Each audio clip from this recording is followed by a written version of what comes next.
Salim bin Alwi al-Hindwan hafizahullah wa ra'ah wa mata'anallahu bituli hayatihi syarifah ma'a kamalis sihah wal afiyah, amin amin ya rabbal alamin. Yang saya hormati pula segenap para habaib yang lain, diantaranya Fadilatul Habib Sulaiman bin Aqil Al-Idrus, dan juga ada Fadilatul Habib Khairul bin Toha Al-Idrus dan para habaib yang lain, dan juga guru-guru agama, hadirin hadirat, bapak-bapak, ibu-ibu yang sama-sama dimuliakan dan dirahmati oleh Allah. Langsung saja menyingkat akan waktu. Bismillahirrahmanirrahim. Faqala al-musannifu hafizahullah wa ra'ah wa nafa'ana bihi wa bi ulumihi wa bi asrarihi fid dharaini amin ila an qol al-haditsu al-hadi wa thalathun. Pembahasan kita pada malam hari ini berkaitan di dalam hadis yang ke-31. An Abi Hurairah radhiyallahu anhu qala syaka rajulun minal ansari ila Rasulillah sallallahu alaihi wasallam faqala ya Rasulullah inni la asma'u minkal haditha fayujibuni wala ahfadhuh faqala sallallahu alaihi wasallam ista'in biyaminika wa au ma'a biyadihi ilal khatti akhrajahu Tirmidzi. Hadis yang ke-31 ini Bapak dan Ibu sekalian diriwayatkan daripada sahabat Nabi Sayyiduna Abu Hurairah, yang mana beliau adalah seorang yang paling banyak dari kalangan sahabat Nabi yang meriwayatkan hadis. Beliau diketahui meriwayatkan hadis itu lebih daripada 5.000, tepatnya 5.374 hadis yang beliau riwayatkan. Ini beliau mengungguli akan sahabat-sahabat yang lain dikarenakan beliau memang selalu melazimi Rasulullah, karena beliau adalah sahabat yang miskin, selalu hidupnya bersama Rasulullah di Madinah. Itu beliau hidupnya di Masjid Nabawi, sehari-hari di situ yang dikenal dengan sebutan Ahlus Suffah. Karena yang demikian itu sehingga beliau termasuk orang yang paling banyak meriwayatkan hadis daripada Nabi. Bahkan sahabat-sahabat Nabi yang lain seperti Ibnu Abbas, seperti sahabat Nabi Ibnu Umar, atau Sayyiduna Anas bin Malik, sahabat-sahabat Nabi yang luar biasa, itu pun tidak sedikit mereka mengambil hadis juga daripada Sayyiduna Abu Hurairah ini. Begitu luar biasanya beliau di dalam meriwayatkan hadis ini. Kalau kita sedikit melihat tentang sahabat Abu Hurairah ini, maka beliau itu orang yang amat sangat cerdas, Bapak dan Ibu sekalian. Karena memang dulu pernah beliau diberikan satu tips daripada Nabi SAW tatkala beliau mengeluh akan hafalan yang kurang tajam hafalannya, sehingga Rasul SAW mengatakan man yabsut ridaahu, siapa orang tatkala pengajian dia membentangkan akan ridanya, selendangnya atau apa saja di hadapannya, sampai kata Nabi hatta aqdi maqalati, sampai aku menyelesaikan akan pembicaraanku, thumma yaqbiduhu, kemudian dia menggenggamnya kembali, melipatnya kembali, maka kata Nabi lan yansa ma sami'ahu minni, maka dia tidak akan lupa sedikit pun yang ia dengarkan dariku. Dari ini kata Sayyidina Abu Hurairah, dari tatkala ini aku memperdapati gampang dan mudah menghafalkan hadis-hadis Nabi ini. Jadi tatkala kita itu terkadang hafalan kita kurang tajam, maka boleh dia mengikuti resepnya Nabi ini. Bentangkan suatu di hadapan kita, baik itu seperti mungkin seperti rida, selendang atau apa aja, bajunya dibentangkan di hadapan itu. Baru nanti tatkala selesai pengajian ditutup. Yang demikian inilah resep yang diberikan oleh Nabi kepada Sayyidina Abu Hurairah, sehingga dia menjadi orang yang penghafalnya amat luar biasa. Diceritakan saking luar biasanya hafalannya. Tatkala beliau itu memang yang berumur panjang, beliau itu nanti setidaknya diketahui beliau meninggal itu nanti pada tahun 59 Hijriah. 59 Hijriah, dan beliau lahirnya sebelum hijrah Nabi 21 tahun. Berarti perkiraan umurnya ya hampir berapa? 80 tahunan. 80 tahunan. Beliau diceritakan suatu ketika beliau pernah bertemu seorang khalifah pada waktu itu namanya Marwan. Nah, ini Bang Mirwan ada di sini. Mirip-mirip nama seorang khalifah, Marwan bin Hakam. Diceritakan Marwan bin Hakam ini suatu ketika ingin menyambangi sahabat Abu Hurairah ini, ingin mengambil beberapa hadis daripada beliau. Akhirnya tukang catatnya Marwan bin Hakam itu mencatat hadis tadi yang disampaikan oleh Sayyidina Abu Hurairah, dicatat semuanya. Akhirnya akan dicatat dalam satu buku, komplit sudah, rapi sudah. Tahun depannya sama Marwan bin Hakam ini ditanya kembali mengenai hadis yang pernah dia sampaikan 1 tahun yang lalu. Dia tidak pernah menghafalkannya, dia tidak pernah mengulang-ulangi, tidak. Tatkala 1 tahun yang depan, beliau ungkapkan itu hadis tadi yang pernah disampaikan kepada Marwan bin Hakam. Apa yang terjadi? Beliau menguraikan hadis tersebut sesuai dengan apa yang ada di dalam catatan yang ada di dalam kitabnya penulis daripada Marwan bin Hakam, seorang khalifah di waktu itu. Ini saking luar biasanya. Oleh karena itu tidaklah begitu mengesankan kalau memang beliau tadi itu mengikuti akan tips daripada Rasul Shallallahu Alaihi Wasallam. Oleh karena itu di dalam hadis ini yang diriwayatkan oleh beliau mengenai hal ini, beliau bercerita syaka rajulun, ini mirip-mirip dengan apa yang beliau alami. Jadi kata beliau syaka rajulun, ada salah seseorang minal ansor, dari kalangan orang-orang ansor daripada sahabat Nabi yang asli Madinah.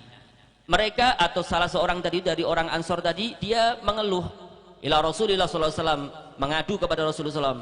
Faqala, kemudian dia mengatakan, ya Rasulullah, wahai Rasulullah, inilah asma'u minkal hadith, sungguh aku ini sangat sekali ingin mendengarkan darimu satu hadis.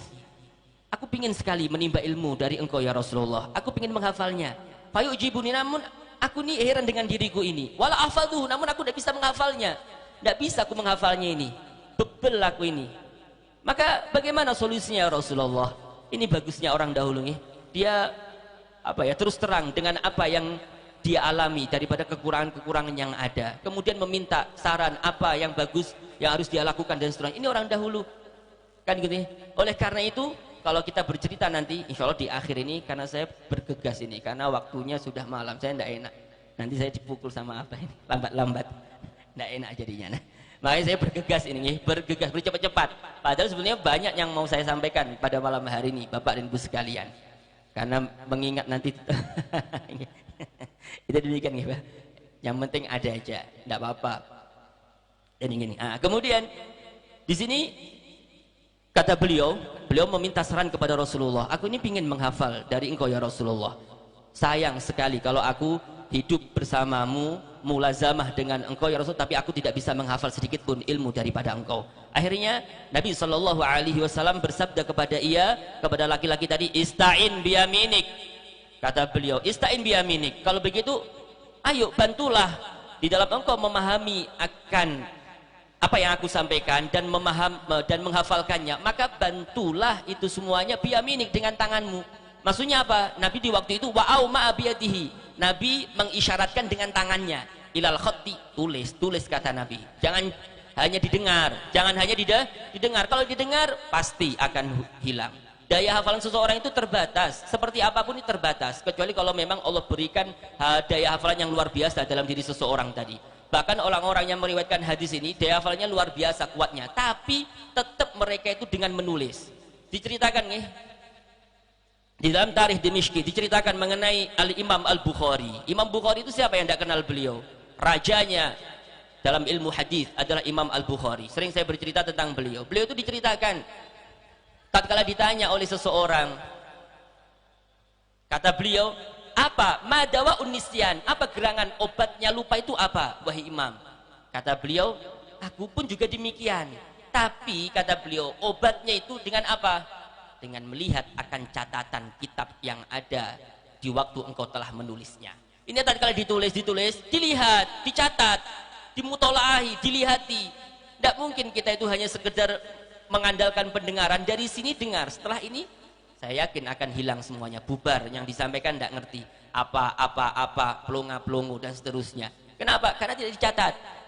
Bahkan Imam Bukhari sendiri pun beliau di awal-awal demikian, dicatat. Bahkan orang-orang dahulu, hadis ini diriwayatkan oleh Imam At-Tirmidzi. Kita sedikit membahas, makanya saya tidak teratur akhirnya. At-Tirmidzi yang meriwayatkan hadis ini adalah At-Tirmidzi. Tirmidzi itu disebutkan beliau itu salah satu murid spesialnya Al-Imam Al-Bukhari. Salah satu murid spesialnya Imam Al-Bukhari. Bahkan diceritakan Pernah satu perkataan yang diriwayatkan daripada Al-Hakim, Sahibul Mustadrak, Imam Hakim. Beliau pernah mengatakan bahwasanya Abu Isa Muhammad bin Isa At-Tirmidzi atau At-Tirmidzi, beliau itu adalah murid yang paling pintar, paling handal yang dimiliki oleh Imam Al-Bukhari. Ini muridnya beliau. Di Khurasan, di Irak tidak ada murid yang lebih hebat daripada At-Tirmidzi, tidak ada. Muridnya Imam Al-Bukhari tidak ada. Ini kata Al-Hakim. Diceritakan At-Tirmidzi ini dia tidak berguru dengan satu orang, dia berguru dengan banyak orang. Tatkala berguru dengan Imam Al-Bukhari, beliau tuh nyatat nih, dicatat semuanya. Apa yang beliau dapatkan dicatat. Bahkan ada suatu kisah yang agak menarik yang menunjukkan bahwasanya kehebatan At-Tirmidzi. At-Tirmidzi itu suatu ketika tatkala beliau mendengar bahwasanya di sana ada seorang guru, dia menyampaikan hadis dengan luar biasa. Akhirnya beliau dengarkan dari orang lain tadi itu, akhirnya dicatat sampai 2 jilid, dicatat sama dia sampai 2 jilid. Akhirnya tatkala suatu ketika dia terdengar bahwasanya guru itu tuh ini orangnya. Karena kan dulu tidak melihat wajahnya, karena dia hanya sekedar mendengar namanya. Tapi dia mencatat itu semuanya dari seseorang yang pernah bertemu dengan dia, tidak melihat langsung. Di waktu itu, tatkala beliau itu berjumpa di suatu majelis, akhirnya ada seseorang yang mengatakan, itu loh guru yang kau tulis itu dia orangnya. Akhirnya tatkala beliau mendatanginya, didatangi. Tolong sampaikan kepadaku beberapa hadis, kata beliau. Beberapa hadis. Sehingga kata beliau, tak taunya si guru tadi itu menyampaikan hadis-hadis yang banyak. Hadis yang banyak. Sama Imam Tirmidzi tidak ditulis, sama Imam Tirmidzi tidak ditulis. Berarti ini nih yang disampaikan itu berarti bukan guru yang dimaksud oleh beliau, bukan. Padahal guru yang dimaksud oleh beliau itu kitabnya sudah dibukukan sama beliau, sudah dibukukan 2 jilid. Ini tatkala datang, ini bukan guru yang aku tuju, tapi tetap beliau mengambil beberapa hadis dari guru ini. Tatkala dilihat sama guru tadi, engkau kok tidak mencatat? Iya, yang engkau sampaikan itu sudah hafal aku ini, sudah hafal. Kemudian, ayo kalau begitu, wahai guru, aku pingin mengambil hadis yang lain daripada ini, yang sekiranya aku tidak hafal. Akhirnya dia diberikan beberapa hadis yang gharib, yang jarang didengar oleh orang. Disampaikan dari awal sampai akhir disampaikan. Akhirnya ditulis sama beliau, tatkala ditulis disuruh mengungkapkan, ditutup tulisannya ini sama beliau. Akhirnya beliau mengungkapkan dari awal sampai akhir. Fata'ajaba. Maka si syekh tadi, si guru tadi, dia heran. Aku tidak pernah menemukan orang yang seperti engkau ini. Begitu cerdasnya engkau ini di dalam memahami dan menghafalkan akan hadis-hadis daripada Nabi Shallallahu Alaihi Wasallam. Ini adalah Al-Imam At-Tirmidzi. Imam Tirmidzi. Walaupun nanti banyak sekali mengenai hal ini Bapak dan Ibu sekalian. Kemudian saya ingin membahas tentang apa sih yang bisa dimengerti di dalam hadis ini. Yang bisa dimengerti dalam hadis ini apa? Maka setidaknya kalau kita mengacu kepada kitab Tuhfatul Ahwadhi, syarah daripada Sunan At-Tirmidzi yang karangan daripada Al-Imam Al-Mubarakpuri, disebutkan di situ setidaknya yang bisa kita ambil faidahnya di dalam hadis ini, kita bisa meniru bagaimana akhlaknya orang-orang dahulu dan bagaimana mereka itu belajar dengan gurunya. Oleh karena itu, Al-Imam Abu Hanifah Nu'man bin Thabit, beliau pernah mengatakan di dalam kitab Jami'u Bayanil Ilmi wa Fadlihi, disebutkan beliau itu senang sekali duduk di majelis ilmu dan menimba bagaimana akhlaknya orang-orang dahulu dari kalangan sahabat Nabi dan para tabi'in, menimba ilmu dengan gurunya. Ini, dan beliau itu terkesan, beliau ahli fikih, tapi terkesan beliau itu tidak mau membahas fikih, tidak mau. Kenapa kok demikian? Karena beliau itu pingin mengambil adab daripada mereka ini. Kenapa kok demikian? Karena tatkala seseorang mengambil adab, maka ada keberkahan di dalam hal itu.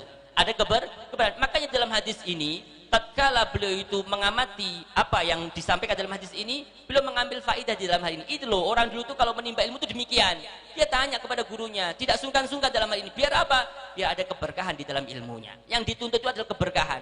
Banyak ilmu tuh, ya banyak, tapi kalau keberkahan itu jarang didapat. Kalau berkah, pasti akan manfaat buat seseorang tersebut, buat pemiliknya tersebut, akan membawakan takut kepada Allah. Tapi kalau tidak berkah, hanya menumpuk ilmu saja, luarnya aja banyak, tapi tidak ada keberkahan di dalamnya. Makanya di sini setidaknya, kata Al-Imam Abu Hanifah tadi demikian, setidaknya yang bisa diambil di sini itu adalah bagaimana cerita orang dahulu tatkala menimba ilmu dengan gurunya. Di sini seorang sahabat menimba ilmu dengan Rasulullah. Saking sayangnya ingin menimba ilmu, dia tidak mau ketinggalan, sehingga ada yang istilah yang demikian ini. Bahkan kalau kita lihat orang-orang dahulu itu kalau menimba ilmu itu, mereka itu sangat semangatnya luar biasa. Di dalam menimba ilmu itu semangat. Kalau kita ceritakan nih, kayak Imam Ahmad bin Hambal, diceritakan di dalam beberapa kitab seperti Tarikh Dimyq diceritakan, Imam Ahmad bin Hambal itu beliau pernah berkata bahwasanya aku ini menimba ilmu itu memutari seluruh dunia, kata beliau. 2 kali memutarnya, cari guru sini, cari guru sana, cari guru dan seterusnya. Tidak ada puasnya di dalam menimba ilmu agama. Ini mereka begitu luar biasanya. Kenapa? Karena yang dituju itu adalah keberkahan.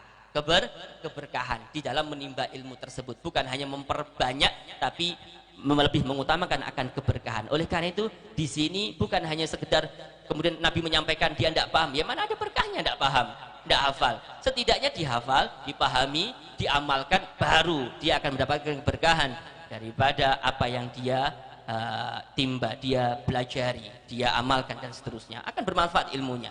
Ini yang pertama.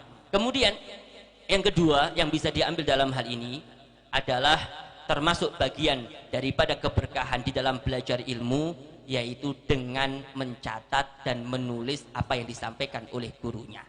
Tadi itu mempelajari akan sejarah mereka di dalam belajar itu bagaimana. Maka yang kedua, di dalam menulis itu banyak keberkahan di dalamnya. Bahkan di dalam sabdanya Nabi SAW di dalam kitab Al-Mu'jam Lit-Tabrani disebutkan bahwasanya Nabi pernah bersabda, qayyidul ilma bil kitabati, kata Nabi. Qayyidu, ikatlah ilmu agama itu dengan menulis, dengan dicatat. Jangan hanya dibiarkan begitu aja. Saya sering mengungkapkan di majlis ini mengenai pernyataan atau perkataan daripada Al-Imam Asy-Syafi'i, imam kita, Muhammad bin Idris Asy-Syafi'i. Beliau mengatakan, al-ilmu saydun wal kitabatu qayduh. Qayyid suyudaka bil hibalil wathiqah. Faminal hamaqati antasida ghazalatan fatatrukaha bainal khalaiqi taliqah. Beliau mengatakan ilmu itu bagaikan buruan. Kemudian catatan itu bagaikan ikatan. Kalau engkau dapat buruan harus diikat. Ini kata beliau, harus di qayyid suyudaka, ikat itu buruanmu itu dengan sekuat-kuatnya, jangan sampai lepas. Kemudian kata beliau, kata Imam Syafi'i, faminal hamaqati, termasuk kedunguan seseorang, kata beliau, dia sudah dapat ini ghazalatan. Ghazala itu dapat kijang, dia sudah dapat apa namanya? Banjar itu apa? Ya, lanjut. Payau, kan dapat payau ini, sudah dapat di hadapannya, sudah dapat. Enggak taunya apa? Fatatruka, dibiarkan begitu aja, bainal khalaik, dibiarkan begitu aja di hadapan orang, ya hilang, ya lepas, ya lah. Ini kata beliau, ini termasuk kebodohan, kata beliau. Ini kata Al-Imam Asy-Syafi'i, ini kata beliau.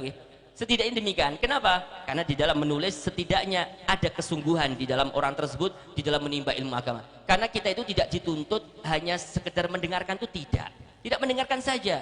Memang mendengarkan bagus, gitu ya, Bah. Duduk ke majelis taklim dengan mendengarkan bagus, tapi dicatat itu lebih bagus lagi pastinya. Karena bukan dituntut untuk sekedar mendengarkan saja, tidak. Kalau mendengarkan pasti hilang. Makanya di sini banyak disampaikan di dalam majelis kita ini, ada fikihnya, ada kan gitu ya, tasawufnya ada, tinggal dicatat, diingat-ingat, diamalkan. Kalau tidak demikian, Bapak dan Ibu sekalian, pasti lupa apa yang disampaikan minggu kemarin, tidak ngerti, lupa, dan seterusnya. Dia cuma reramean aja di sini, reramean aja di sini. Dia tidak ada tujuan yang lainnya, tidak ada menuntut ilmu agama dengan sebenarnya, tidak ada. Kan gitu ya. Karena sejatinya ya, kalau kita mengikuti arahan Rasulullah, itu di majlis itu luar biasa, menggabungkan dua-duanya. Sholawatan ada, pengajian ada. Kan gitu, pengajian ada, belajar ilmu agama itu lebih utama, Bapak dan Ibu sekalian. Makanya Nabi itu di dalam kitab Al-Faidul Mukhtarah itu disebutkan, di situ tatkala Nabi masuk ke Masjid Nabawi, di situ ada orang-orang belajar Al-Qur'an. Ada di situ juga belajar Al-Qur'an, dan dia juga sholawatan, dzikir dan seterusnya. Di sana ada yang berbicara tentang masalah halal haram. Oh ini tidak boleh, oh ini berarti tentang apa? Syariat. Kemudian mana di waktu itu Nabi akan singgah dan duduk, di situ Nabi singgah dan duduk. Kenapa demikian? Dua-duanya kebaikan. Tidak ada yang bilang itu tidak kebaikan, itu tidak ada. Semuanya kebaikan. Tapi Nabi akan lebih ketujuh yang di sini. Nabi lebih senang yang di sini. Kenapa? Innama bu'itsu mu'alliman. Aku itu dituntut oleh Allah dijadikan seorang rasul Kenapa? Karena jadi seorang pengajar, mengajak kepada Allah Subhanahu wa taala. Kalau tadi itu bersolawatan, oke, bagus, semuanya bagus. Semuanya bagus. Setidaknya ada dua macam di dalam hal ini. Alangkah baiknya kita di malam hari ini dapat dua-duanya. Kan gitu Bang ya? Dapat dua-duanya. Pengajian ada, solawatan juga ada. Dua-duanya ada. Kan gitu nih, Bapak Ibu sekalian. Kayaknya saya tidak panjang lebar. Saya minta maaf karena waktunya sudah belum baca tahlil, belum apa. Saya minta maaf. Kurang lebihnya saya minta maaf. Ini mau diterusin apa enggak? Kayaknya pingin lagi. Kalau pingin lagi tak terusin ya. Kalau pingin lagi tak terusin beneran. Apa? Terusin. Saya terakhir. Saya ingin membahas sejatinya di dalam kitab ini, di dalam riwayat ini, sebagian disampaikan tadi Bapak dan Ibu sekalian. Di dalam hadis ini itu Imam At-Tirmidzi sebagai di awal, beliau adalah muridnya Imam Al-Bukhari. Di dalam hadis ini itu nanti ada salah satu perawi yang disebutkan oleh para ulama, perawinya itu munkar, pernah dusta, pernah botek, sehingga hadis ini tidaklah dikatakan kuat oleh para ulama. Kenapa? Karena di dalamnya itu ada perawi namanya Khalil bin Murrah, yang mana dia itu pernah berdusta. Kata para ulama di dalam kitab Al-Jarh wa Ta'dil mengatakan bahwasanya kalau ada seorang perawi pernah berdusta dan dia belum insaf, belum bertaubat, maka riwayatnya dikatakan lemah. Maka hadis ini sebenarnya lemah. Walaupun di dalam hadis ini Imam Tirmidzi itu tidak sedikit beliau itu mengambil langsung perawi tadi itu sebagaimana perawinya Imam Bukhari. Maaf nggih. Jadi kenapa Imam Bukhari itu kok lebih unggul daripada yang lain? Karena perawinya itu perawi-perawi unggul. Perawi-perawi beliau dari gurunya ke gurunya ke gurunya ke Rasulullah itu semuanya bibit unggul. Semuanya itu adalah thiqatun, bisa dipercaya, hafalannya kuat, orangnya soleh, tidak bakal diragukan di kalangan ulama ahli hadis. Ini perawinya. Sehingga terkadang ada seorang di luar daripada Imam Bukhari, kita katakan imam yang lain, diantaranya At-Tirmidzi. Terkadang Tirmidzi ini dia gurunya itu langsung ngambil ke gurunya Imam Bukhari.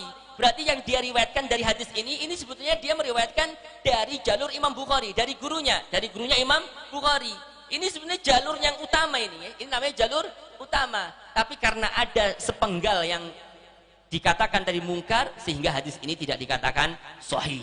Kenapa? Walaupun tadi yang meriwayatkan adalah perawinya Imam Bukhari. Ini makanya nanti maaf nih, biasanya ada istilah di dalam ilmu hadis itu, ada istilah namanya ala syarti Bukhari, ala syartil Bukhari. Apa maksudnya ala syartil Bukhari? Ala syartil Bukhari itu maksudnya perawinya sama dengan perawinya Imam Bukhari. Kalau kita belajar Sahih Bukhari, itu Imam Bukhari itu menyebutkan sanadnya nih. Beliau dari gurunya Abdullah bin Zubair Al-Humaidi, dari gurunya sampai ke Rasulullah itu disebutkan. Dan semuanya hadis dalam Imam Bukhari itu perawinya beda-beda, dan semuanya diketahui. Kalau ada salah satu hadis dari imam-imam yang lain meriwayatkan sama perawinya di dalam kitab Imam Bukhari, berarti itu adalah perawinya adalah perawi unggulan. Angkat tangan, ulama hadis yang lain angkat tangan. Ini pasti benar. Ini pasti benar. Tapi kalau pakai jalur yang lain, siapa dulu? Siapa dulu? Ini tuh. Jadi bibit unggul itu demikian. Ini setidaknya, ini setidaknya. Walaupun tadi ada tapi tetap dikatakan lemah hadis ini. Dan di dalam hal ini, Bapak dan Ibu sekalian, ini tadi ada kalimat akhrajahu At-Tirmidzi. Hadis ini dikeluarkan atau diriwayatkan oleh Imam At-Tirmidzi. Kalau kita ingin membahas tentang masalah ini, nanti dalam ilmu mustalah hadis itu ada perbedaan antara tatkala seseorang mengatakan rawahul Bukhari atau akhrajahu Bukhari atau nanti kharrajahu al-Bukhari atau zakarahul Bukhari. Itu berbeda. Berbeda. Ini bisa dikupas habis nih. Karena saya kayaknya nantilah insyaallah nanti di pertemuan yang akan datang mengenai hal ini, karena nanti itu banyak lagi apa yang harus disampaikan. Kalau cepet-cepet gesa-gesa malah ndak nyambung, ndak klop malahannya. Begitu Bang ya. Insyaallah dengan apa yang kita pelajari daripada hadis Nabi Shallallahu Alaihi Wasallam, mudah-mudahan kita mendapatkan keberkahan daripada hadis Nabi ini. Mudah-mudahan apa yang kita pelajari di majelis ini kita bisa mengamalkannya. Mudah-mudahan kita lebih semangat lagi dalam menghadiri majelis-majelis ilmu, sehingga Allah SWT meridhoi kita, sehingga Allah Ta'ala mematikan kita dalam keadaan menuntut ilmu agama, dan mudah-mudahan kita dimatikan oleh Allah dalam keadaan husnul khatimah fi khairin wa lutfin wa afiyah. Kurang lebihnya saya beri maaf. Hagada minni tsumma salam warahmatullahi wabarakatuh.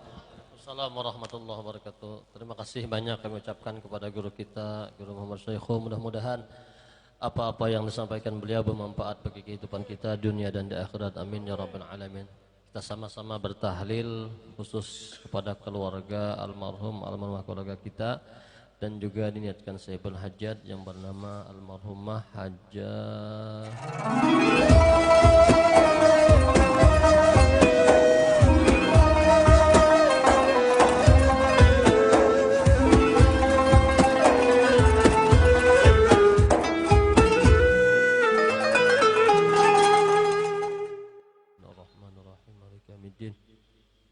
Iyyaka na'budu wa iyyaka nasta'in shiratal mustaqim shiratal ladzina an'amta 'alaihim.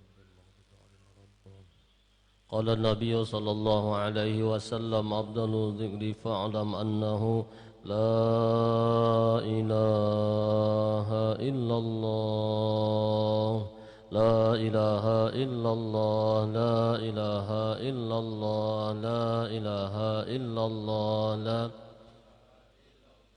لا إله إلا الله لا إله إلا الله لا إله إلا الله لا إله إلا الله لا إلا الله لا إله إلا الله لا إله إلا الله لا إله إلا الله لا إلا الله لا إله إلا الله لا إله إلا الله لا إله إلا الله لا إله إلا الله لا إله إلا الله لا إله إلا الله لا إله إلا الله سيدنا محمد لا إله إلا الله لا إله إلا الله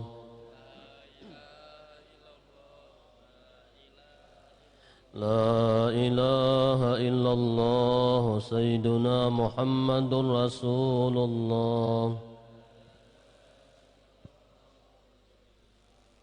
اللهم صل على سيدنا محمد اللهم صل عليه وسلم اللهم صل على سيدنا محمد يا رب صل عليه وسلم عليه وسلم سبحان الله وبحمده سبحان الله العظيم سبحان الله وبحمده سبحان الله العظيم سبحان الله وبحمده سبحان